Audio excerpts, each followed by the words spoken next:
Now we are, of course, going straight to our interview with Mayibuye Mandela, sitting with us here on the green couch. Sir, good morning and a warm welcome to Galaxy Universal Network.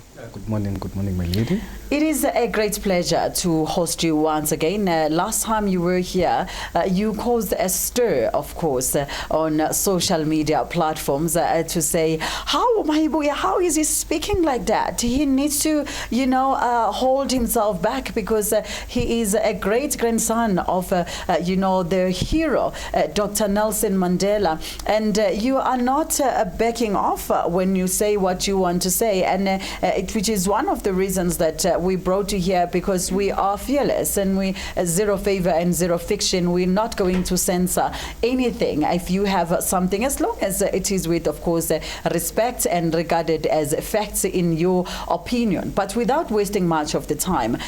One of our struggle icon, George Bezos, has passed away, and a lot of people have paid tribute to the late George Bezos. And of course, he had played a very, very big role in negotiating, and not just negotiating the release of your great-grandfather. He was the lawyer that was responsible for, taking out those Rivona trialists, which your great-grandfather was part of them. And of course, he was also a close friend to Dr. Nelson Mandela, who's your grandfather. Now, let us maybe reflect your reflection to George Bezos' passing. May the soul of George Bezos rest in peace. Yeah. But we won't forget Mama Winnie. Mama Winnie went in the grave, is in the grave. He was in pains because he never understood why Advocate George Bezos hated him so much, to even call him a greedy window, you see. That's how Mama Winnie went in the grave. It was very painful. You see, he never understood. And Mama Winnie was forced during the TRC to agree in something that he never did, to apologize for something that he never did, by the same man, George Bezos, who claims to be a close friend of Nelson Mandela. Comrades are not friends. I can't say if I'm with the president of BNF, the president of ATM, and any president of any political party and claim to be friends with. They are comrades. There's a difference between a comrade and a friend. And someone that is my lawyer can't be my friend. How can that happen? And to add it, yes, George Bezos will always remember what he did for this country, but he will remain a settler. I'm sorry to say, he will remain a settler. He's a Jewish settler that benefited, you see, from his own family. You see, he was a junior counselor of the Rivonial trial. You see, so he also edited one of the most famous speeches of Nelson Mandela in the Rivonial trial. He was the part of and parcel of the edit of because Mandela was prepared to die, and then he said, if it needs be, it is an ideal for which I hope to live for and achieve, you see. So he edited, you see. Yes, we will remember George Bezos, but we will never forget what he did to Mama Winnie. Mama Winnie is a global icon also. He's a Mbogoto Umkondo Wesizwe, you see. And we always honor that woman. You can't say you are a friend of Nelson Mandela, but you don't like Nelson Mandela's wife, you see. Maybe at that time, he must have, of course, while speaking from his own opinion on the other side, which, of course, we're just going to have to respect. Everyone is entitled to their own opinion. But now, when you are saying that, he was a settler, and are you saying that he should not be celebrated as he is celebrated as a South African hero? We cannot recognize his work that he has done, because we have heard, we have just seen Ubaba Umsiwa Likota speaking so highly of George Bezos, a person that actually helped them a lot. He dedicated all his time on the Delmas trial as well. He was there. He was there for the South Africans. He was not in South Africa as one of those that were pushing the apartheid, but he was with the South Africans. So are you saying that should not be recognized? I'm not saying George Bezos must not be recognized. Yes, he must be recognized. His party played a very big part during the Rivonial trial, during the struggle for liberation. He played a very good part.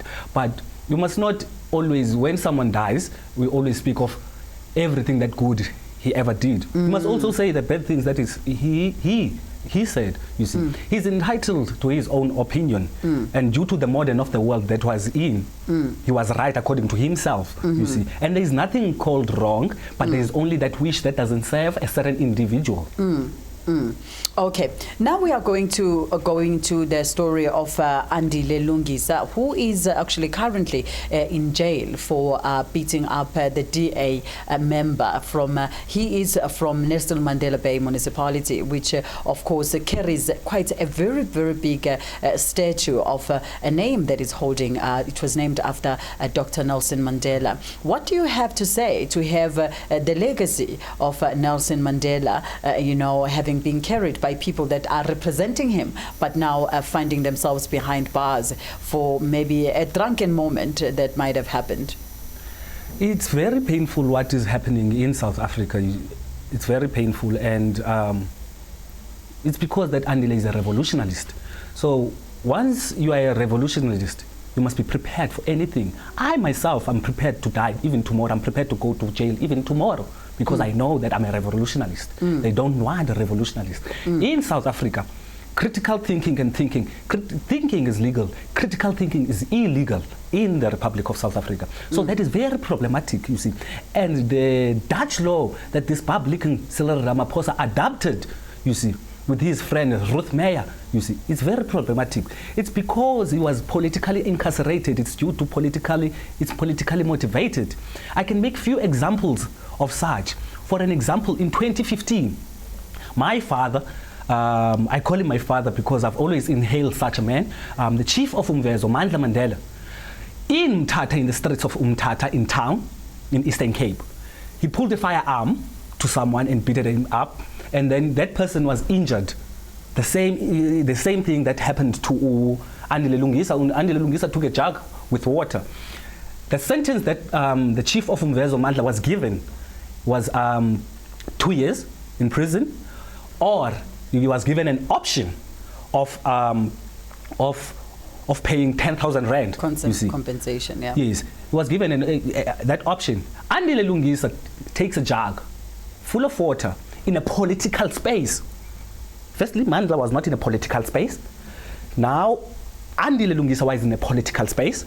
So, he takes a jug, he's been given sentenced 2 years in prison. Why? Because it's Andile Lungisa. That is very unfair. That is totally unfair, you see, the injustices. So we are not all equal in the law, you see. We are not all equal. Because, remember, there's a difference between a jug and a firearm. You see, there's a big difference. So why did Mandla was sentenced 2 years in prison, or and then was given an option of 10,000 rand to pay a fine of 10,000 rand, and Andile Lungisa was straight to prison? Why? I'm not saying that Mandla was the judge was wrong that ruled like the case of Mandla, but the only problem is the Andile Lungisa case. Andile Lungisa is being imprisoned for supporting radical economic transformation. We know in the ANC. I was raised in the ANC. I was born in the family of the ANC. I know what I'm talking about. In the ANC, there are certain camps. There are different types of camps. Yes. So I was watching this captured. I don't want to call it. It was a TV on TV. One of the TV news. So they were saying, one of the political analysts was saying this. There is this RET forces on their side that are just doing their mess, and then was talking on the camp of Ramaphosa. So it's very problematic, because once you are an RET guerrilla, once you are an RET soldier, they're going to show you flames. Now they are making an example with Andile Lungisa, saying, okay, we're going to take one of your leaders, one of the RET forces, we're going to put him in prison. They think they will silence us. We will hold this country ungovernable. We are not scared of anyone. Are you in at the moment, because I heard you saying that I was raised at the ANC, I was, as if you're speaking in the past. Are you no longer with the African National Congress? I'm not saying that I'm no longer with the African National Congress, but I don't agree with the ideologies and the current ANC of Cyril Ramaphosa. I'm not a member of any political party. I'm a non-partisan. Maybe in future I'll start my own political party and be run by youth. I'm not saying I'm going to start my political party. Yes. But I'm a Pan-Africanist. I'm an Africanist. I'm a Marxist. I'm a Leninist, you see. So I don't subject myself as a ANC because I come from the ANC. Yes. Mandela was Mandela because it was Mandela. I am Mayibuye Mandela because I'm Mayibuye Mandela. So people should not make a mistake that since I'm a Mandela, I'm forced to be a member of the ANC. This government is looting. We die from poverty each and every day. I don't have money. I'm a tenant in my own country. How many years? So maybe before we can get into that, because we are going to discuss the issue of COVID-19 funds and stuff, just to hear your sentiments about that. But, you know, as you said, that there's a certain expectations that people hold when they look at any other Mandela, even Mamzinzi and stuff like that. There is a certain, you know, standard that you as Mandelas that you need to carry. It's not just a national standard, it's a global standard. Maybe the way you need to behave, the way you need to talk, you know, the way that you appear, you seem to be different. Aren't you maybe afraid that maybe sometimes you become too radical, that you seem to be opposing what Nelson Mandela might have stood for? First, I will start with the quote of 1990 in one of the meeting, Coutaud. Nelson Mandela said, if the ANC does what the apartheid government did to you, do it to the ANC. He never said, do it like this, do it like this. He never gave instruction, how should we do that, you see. And we have our own different ideologies, and the way that our thinking is not the same. Of course. We are different as human beings. It will be a lie for me to take Mandela's spirit and then put it on me and then act as Mandela. I will never go anywhere. I will never be Nelson Mandela. I will never be Nelson Mandela. I respect the old man. I respect what he has done for the country. I really do. But if you are radical, for an example, Mamuzinzi was always called to order because he was speaking the truth. Yes. That's the problem in this country. No one wants the truth, you see. So if I fake myself and become a Mandela, that's not me. So, and I can't live like that. Yes. I can't live like that. Yes. Okay. Now, there's been a 500 billion rands that was given out. Actually, more than 500 billion, of course, that was given out to help people, you know, during the time of COVID-19. And a whole lot of that money has disappeared, has been looted and stuff like that. And the looting is continuing in this. You've been quite very critical with the leadership of President Ramaphosa. What is your take in a manner in which he is currently dealing with this issue? The problem with it's very problematic. Our country is going to go in flames if you don't stand up, if you don't speak. Yes. It's going to go in flames, straight. The 500 billion that was looted, first, okay, let me speak about what I tried to do. I organized a march of the IMF, Ramaphosa to return the IMF money, because the coming generation will condemn us. They will, I'm telling you, you will be here. Even if it's next year, they will raise tax. Tax will go up, you see. The 500 billion that was taken from IMF, yes. You see. The IMF, they don't know, they know for a fact that the IMF is a very dangerous loan that lends you money with screens attached, yes. You see. And Ramaphosa knows that is a very dangerous loan that we never needed. We never needed the 500 billion. Yes. And what they did with the 500 billion first, they are very smart now how to do. They know those people, they are very, very intelligent. They've studied books, these books. Because what they did, they first took the money, put it in the bank. There's something called compound interest, you see. So they were supposed to pay people for the SASSA 350 for this slavery grant money. You see, they were supposed to give us this slavery grant money. More than 2 months they didn't give it because they know that, okay, let's put it on the bank. We're going to eat this interest. And it's quite very interesting when the president, when he comes to on TV and says, fellow South Africans. And then after saying fellow South Africans, it's going to talk about corruption. Whereas the man is corrupt himself. Why doesn't he arrest himself? Because it's corrupt himself. How can you not know that your own spokesperson, your own Digo, that was looting? That is practically impossible. these people that are trying to fool us, this government is trying to fool us, and we want to take over. And the problem is, we are going to be the ones that who are going to face the consequences. Tomorrow they might die. I'm not saying that they will die, but soon they are very old. They are very old now. You see. They're going to die. They're going to leave us. And our children are going to suffer. Yes. And still, even today, we live under a permanent state of recession. Yes. We live under a permanent state of recession. We live in the shacks. You will never see even a white man's dog living in a shack. You see, we are placed in a condition of subhuman existence. Yes. And after democracy, 26, 27 years, till today, they are still pushing us to that. There is no development that's going to take place. Our children are going to pay this 500 billion. Yeah. Due to the decision made by President of this country, President Ramaphosa, who bribed the Nazareth, who bought Nazareth. You see. Some of the things that you are saying, you're saying that we did not need to borrow that money. We did not need that. What do you think might have the president could have done to help the situation, to help the people of South Africa? Because the pandemic was here, the lockdown was applied, people were still not working. There were no. So what do you think, or how do you believe that the president could have dealt with this issue? Despite borrowing money from the IMF and also the other money that they lended from the World Bank? For an example, I will first speak on this very insulting issue that the president and his social development gave to people. You can't give a person 350, whereas you yourself, you don't eat your own lunch, each and every day. Does not cost even 350, it's more than 350 rand. And then you give someone 350 rand for a month to live for the whole month. That person is unemployed. The minute I go to the post office, I take that money, go out, buy a cool drink, it's gone. It's gone. So it's useless. We never needed it, you see. We never needed it. Yes, unemployed people are supposed to be, not because of COVID-19, they were supposed to be paid monthly, on a monthly basis, you see. The problem with them, also the president of this country, they privatized state-owned entities, you see.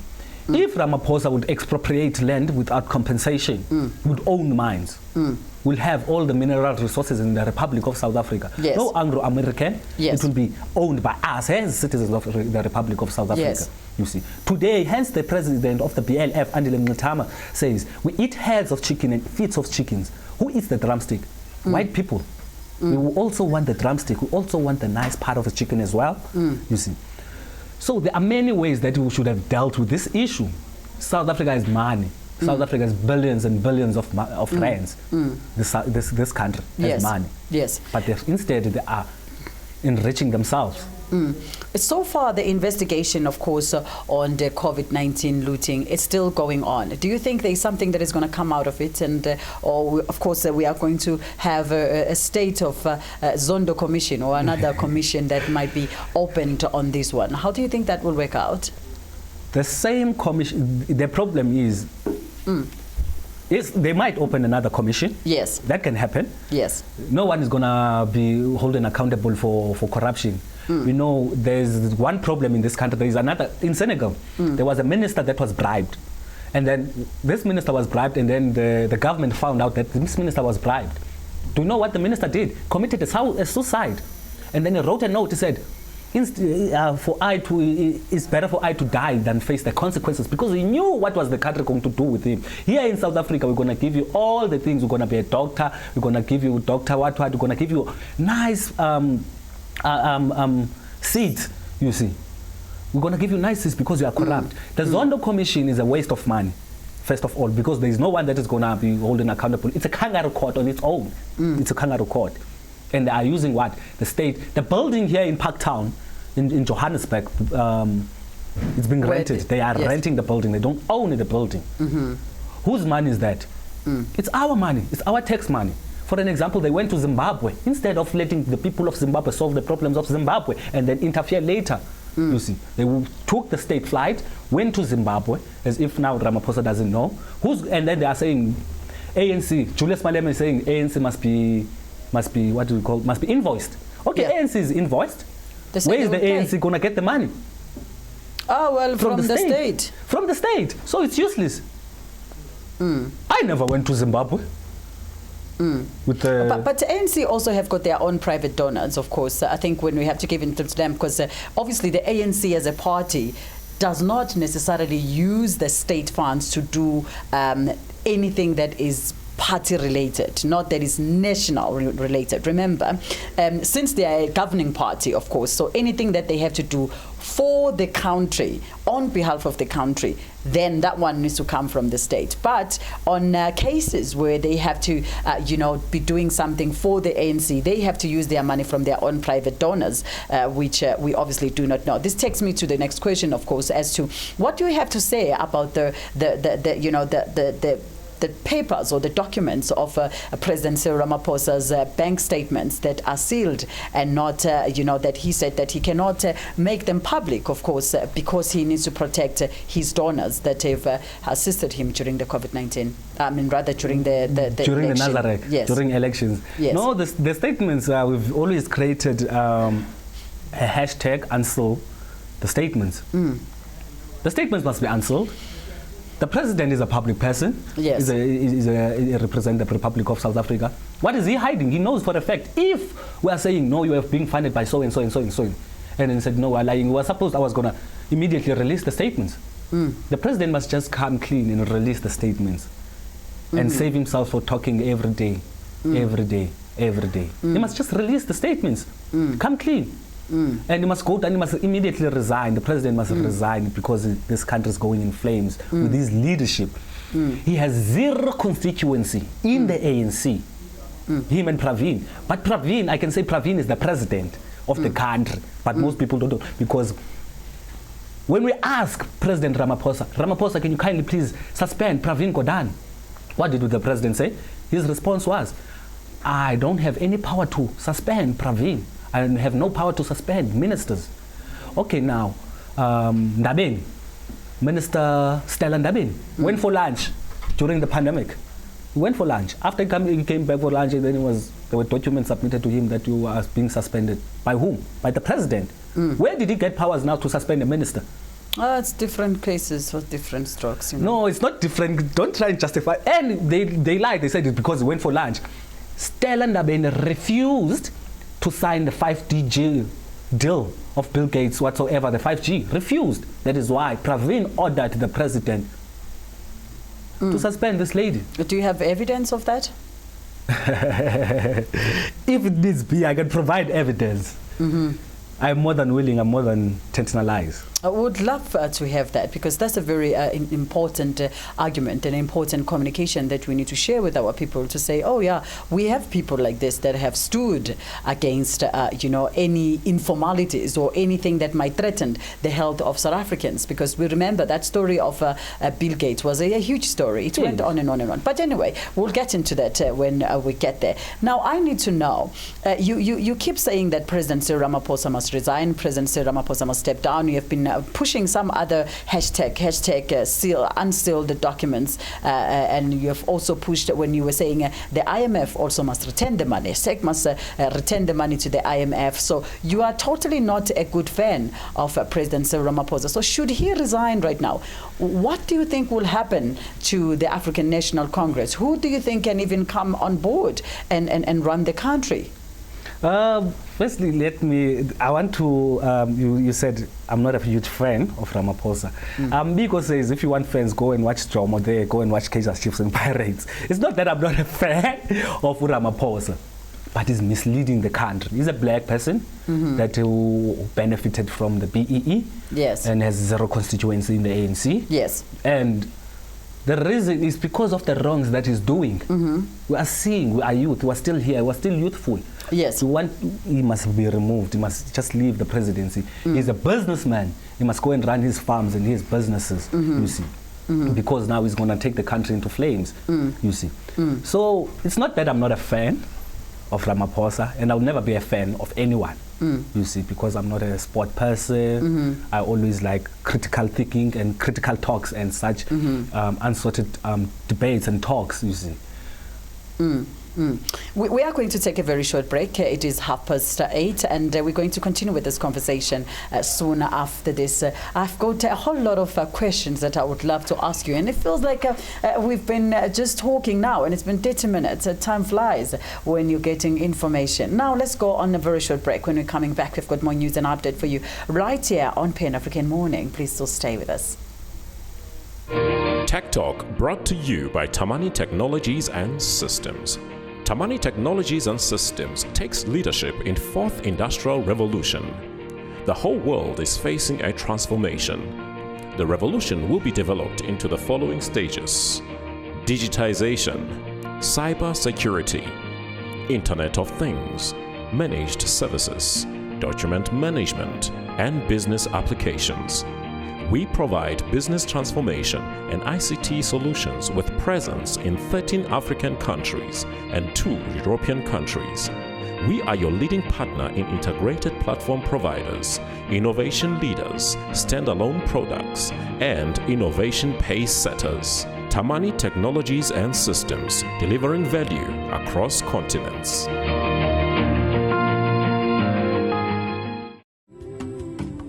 Violence and sexual abuse against children. Back again. If you have just joined us, we welcome you. We're still right here, of course, on Pan African Morning. We are all having our conversation with Mayibuye Mandela, the great-grandson of the late Dr. Nelson Mandela. As we're going on with our conversation, earlier on, we were talking about, President Cyril Ramaphosa. There is this statement that you keep saying to say, we cannot allow who is we? Maybe there is another party that I am not aware of, Mayibuye. I'm a force, I'm a guerrilla, so I always subject myself as a RET force. Yes. So we, the RET, Ramaphosa knows it straight that we don't want him. Not because of the corruption that he's doing it, because of misleading this country. So I'm a revolutionist that I'm with. It's not that I'm alone. I have forces. We have forces. It's those people that I'm gonna be. Those masses that are gonna, if we want to hold this country ungovernable and hold this country ungovernable, and we might do it soon, due to the issue of Comrade Andile Lungisa. We might hold this country ungovernable. It's free. We don't need 10,000. We don't need 1 million. We just need platforms, media platforms, and communication, and then we hold this country ungovernable because it's going to go in flames. If these injustices keep going on, AFW de Klerk today still gets state benefits. How many people did he massacre? How many people did he kill? So many people. So many people. There's another day that I made an example. I uploaded a picture of I and the former dictator of this guy, that is Qwabe. So I said, why Qwabe was the only one that was sidelined? Not saying that Qwabe was right, it was very wrong what he did. He killed many black people, you see. Why was he sidelined alone? He has no money, he has nothing. He's poor as like me. And I think I'm even better than him, you see. So I asked that question, why was he sidelined alone? Whereas de Klerk still gets state benefit, but he has massacred and killed so many black innocent souls. May the souls of those who perished fighting for this country rest in peace. I really would like you to maybe give us more details in terms of, you and your forces. Who maybe can we expect to see on these forces? Because of course we are happy to give you guys media coverage, but I'm sure it would be nice to know who are we giving media coverage. When we talk about these forces, who are the people that you work with in terms of, sending your message? I mean, you're saying that you might even hold another, march similar to the one that you did in for IMF. So who are the people that you're working with? The IMF march was not successfully. The state had to, they forced us, they said, we only want 50 people and you can't have a march with 50 people. Yes. Due to the pandemic, and I didn't want my guerrillas to be beaten up, to be shot. So I decided, okay, let me respect. Okay, okay. But there is time whereby we're going to be like crazy. With your guerrillas? With the guerrillas. Namely? The guerrillas, the RET forces has no structure. There's no structure in the RET forces. But you will see leaders such as the president of BLF, Andile Mngxitama, I'm not sure where does Juju stand. I'm not sure. I'm really not sure, but he also speaks of the radical economic transformation. Your You will see ATM leaders probably. The ATM leader, I also wish to have a debate with the ATM leader. He's one of the leaders that I also inhale and I respect President Vuyo Zungula. But somehow, we have our own differences, you see. For an example, the put South Africa first. I'm not well with that. I don't like that statement. Oh, you don't like the statement of putting South Africa Put first? South Africa first. No, it's very, to me, according to my own, I'm not saying he's wrong, according to the modern of the world that he's in. And I can't say he's wrong as a leader, but that is why I wish we can have discussions, so try to understand what does this put South Africa first means, you see, because if you say put South Africa first, so you're meaning that South Africans must benefit. But what about our African brothers and sisters? What about the Azanians? What about the Congolese? What about the Zimbabweans? What about all the Africans, you see? So we can't say put South Africa first, whereas there are foreign nationalists here, there are white people here, we are comfortable with white people, whereas we are not comfortable with our own brothers and sisters, you see. So that is one of the things that we must look at it. But the problem is, I understand of the Somalian shops that are around the townships of the Republic of South Africa, all over Soweto. Yes. But there is a way that we can deal with them. And if I would propose a strategy, it would be like, how many Somalian shops in Soweto? They don't employ our brothers. They don't employ our sisters. They employ only themselves. It's them. They don't pay tax. But they are feeding someone. There's someone that they are feeding. They're making a point that is not hungry. The person that they are renting to. Yes. You see, the tenants, the person that they are renting to. So, okay, fine. It's only one person that they are renting to. It's a family. It's one family. But how is the community gonna benefit? Yeah. What if we propose something whereby in all the Somalian shops, every month we collect 500 rand in each and every Somalian shop for the benefit of our communities, to better our communities. There are many people that are sitting on the street that are jobless. There are many people who sleep hungry. That's a good idea. So today we're also reading another story to say that in South Africa we are still viewed as the most xenophobic against our own African people, and you have just spoken now about the issues of how can we share what we have with the core Africans, and a lot of other people. They're saying we are already unemployed, we're already in crisis. Why must I be sharing what I have with the people that they don't? What do you have to say with that? It's very problematic because we are comfortable in sharing our resources and everything that we have with the white people. We are comfortable to share everything that we have with white people and work for white people, and we don't want our black brothers. That's very problematic. You see, so I wish this can be a open debate, a national debate, you see, because I can't conclude on my own and say, this is wrong, this is right. I can't say another leader is wrong. Yes. But I will say, no, that wish does not serve me. Yes. You see. Yes. But I love my African brothers, and I know that there are many people who also do. Our fathers and our great-great-grandfathers went to exile. Yeah. Went in the same countries, went and visited Africa. And these borders of Africa were created by these white people that to still own the 70% of this land of ours. It's much better in Zimbabwe. In Zimbabwe, they own the land. Black people own the land. But the most also, there are rights and wrongs. People in Zimbabwe, they chased away white people.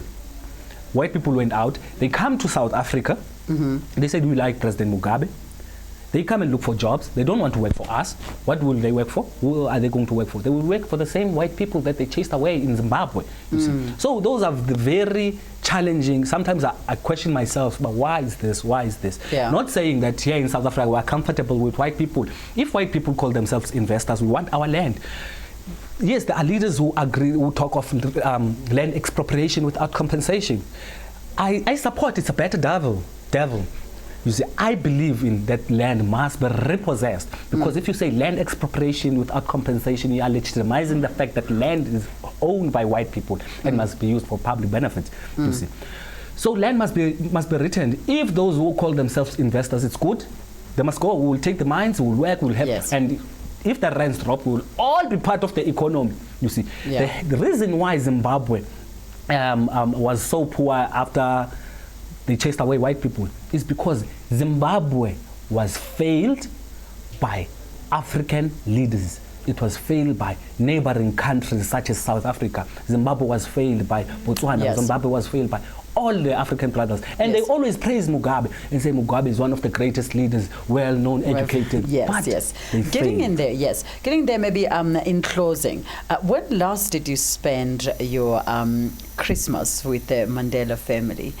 Just being at home, like uyekhaya eQunu, and be there and spend your Christmas with your family. Something that I believe that it's been done in Mandela family for many years. So ugcina nini uyekhaya noma usuyibhunguka vele? No, I was at home in December for the whole December. But the Christmas, Christmas, I was injured on the Christmas day. I was injured, I was in hospital, and then I came back. But after I came back, I went to Bumbane. Bumbane is the great place where King Dalindyebo reside, you see. So I went to the great place to see the king. But the king that time, it was